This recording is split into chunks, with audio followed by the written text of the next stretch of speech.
Bonjour à tous et bienvenue sur Sandfox Trading. Aujourd'hui, petite présentation sur un sujet très important, c'est le sujet de ou des corrélations, corrélations de marchés, corrélations entre plusieurs actifs pour pouvoir anticiper les tendances ou profiter de certaines tendances. Il y a des règles de base à connaître au niveau des liens qu'il y a entre les différents marchés qui finalement sont liés l'un à l'autre. C'est-à-dire en mots plus simples, en termes plus simples, qu'est-ce que c'est qu'une corrélation? Eh bien, c'est le fait que si le prix d'un actif évolue à la hausse, mécaniquement, un autre actif qui est lié va, lui, baisser, tout simplement. Hein. L'un monte, l'autre descend, c'est un rapport qui est constant.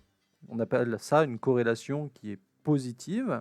Hein. Si un actif, le prix d'un actif monte, l'autre va monter aussi.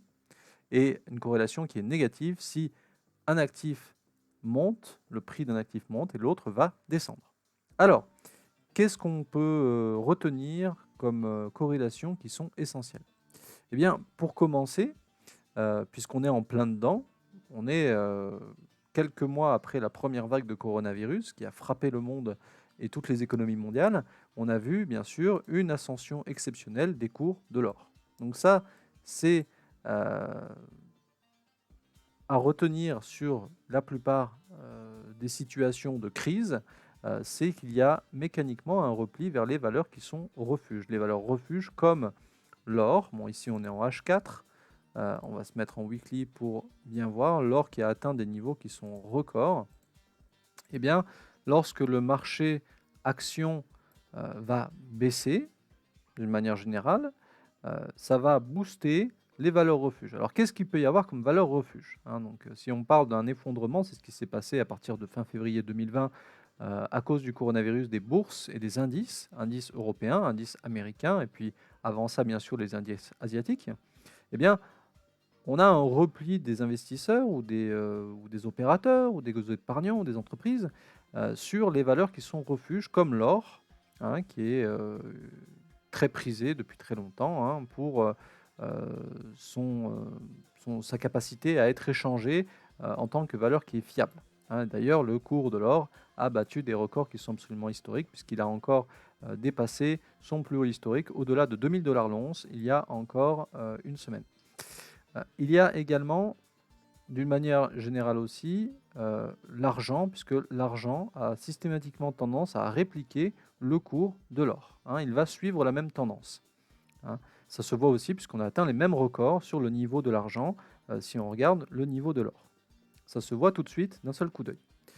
Qu'est-ce qu'il peut y avoir d'autre? Eh bien, de la même manière que sur l'or, le yen, sachez-le, c'est également une valeur refuge.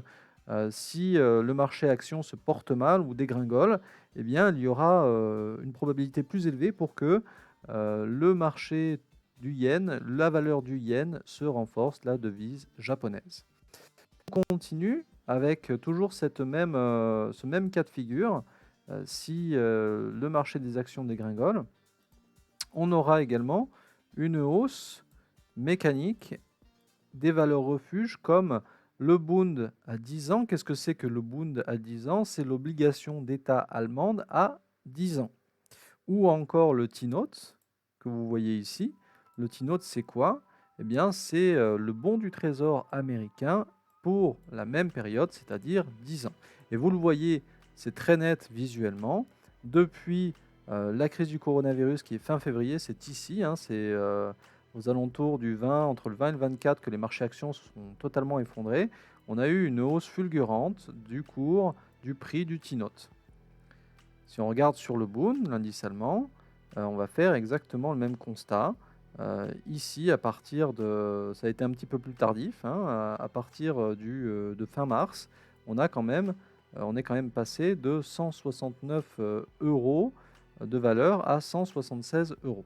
Hein. Et si on regarde sur une tendance qui est à plus long terme, hein, on voit bien que le Bund allemand, en tant que valeur refuge, il a atteint des niveaux qui sont très élevés historiquement. Voilà.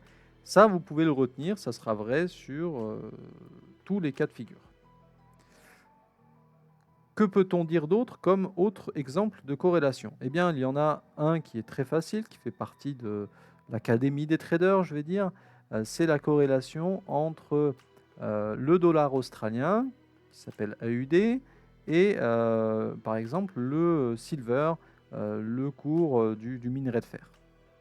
Le dollar australien, c'est une monnaie qui est très sensible aux produits de base, c'est-à-dire qu'il va dépendre de produits spécifiques. Et comme l'Australie est l'un des plus gros producteurs mondiaux de minerai de fer, c'est pas du tout surprenant que le cours de sa devise il soit lié directement au prix du minerai de fer. Voilà, ça vous pouvez le retenir également. Alors sur Xstation 5, hein, c'est ce qu'on voit ici.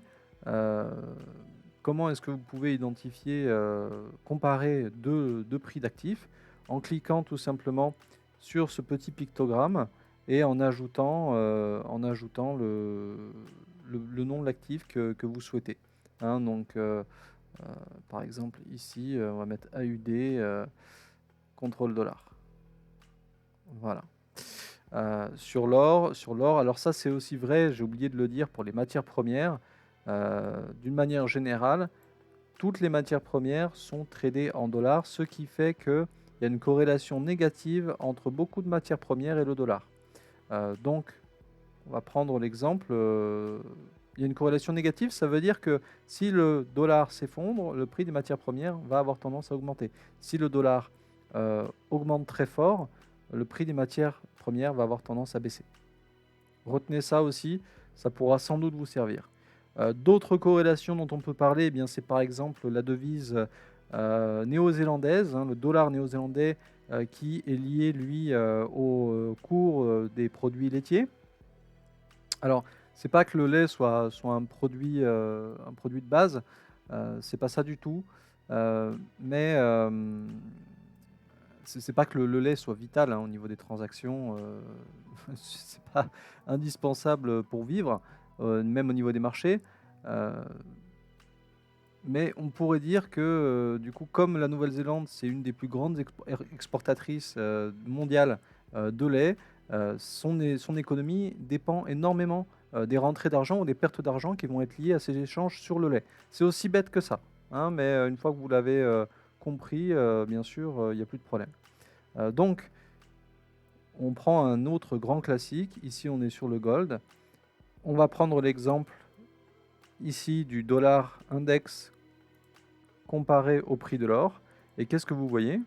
C'est flagrant encore une fois. Le prix du dollar s'effondre et le prix de l'or augmente. Voilà. Ça aussi, vous pouvez le retenir et ça revient à ce que je disais tout à l'heure sur les matières premières. Donc, là où vous pouvez vous aider maintenant, c'est essayer d'aller à la chasse aux divergences. Hein, la divergence, c'est quoi? Eh bien, c'est si on a par exemple, si on sait que lorsque, par exemple, le prix du café est lié au cours du réal brésilien, eh bien, on va pouvoir profiter d'un mouvement anticipé du réal brésilien. Hein, on va se mettre dessus. D'ailleurs, c'est une corrélation qui est tout à fait valable. Hein, je le précise, c'est pas juste un exemple. Regardez, le dollar contre le réal brésilien. Il faut savoir que le café, le Brésil, c'est le plus gros exportateur de café au monde maintenant, hein, avec plus de 60 millions de sacs par an.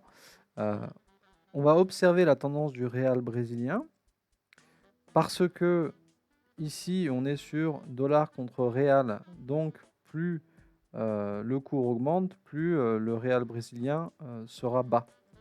Hein, et on voit qu'ici, par exemple, le cours du dollar contre le réal augmente encore, continue à augmenter, ce qui fait que le réal brésilien s'affaiblit et on a en parallèle une baisse du cours du café. Eh bien, on va profiter, on va aller à la chasse aux divergences pour essayer de détecter avant que finalement le marché corrige de lui-même la corrélation ici.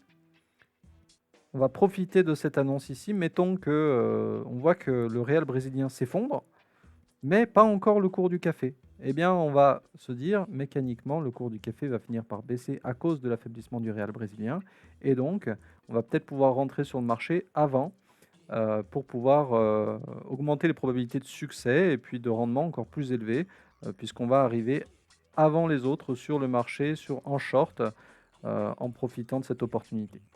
Donc, allez à la chasse aux divergences en jouant sur les corrélations entre les paires de devises, entre les devises, le prix de certaines devises, valeur refuge et le dollar, ou certaines matières premières et le dollar. Il y a beaucoup de choix concernant les corrélations. Intéressez-vous aussi, du coup, bien sûr, à l'analyse fondamentale, hein, puisque j'ai parlé de beaucoup de choses. J'ai parlé de valeurs refuge, j'ai parlé notamment de devises qui sont liées aux exportations.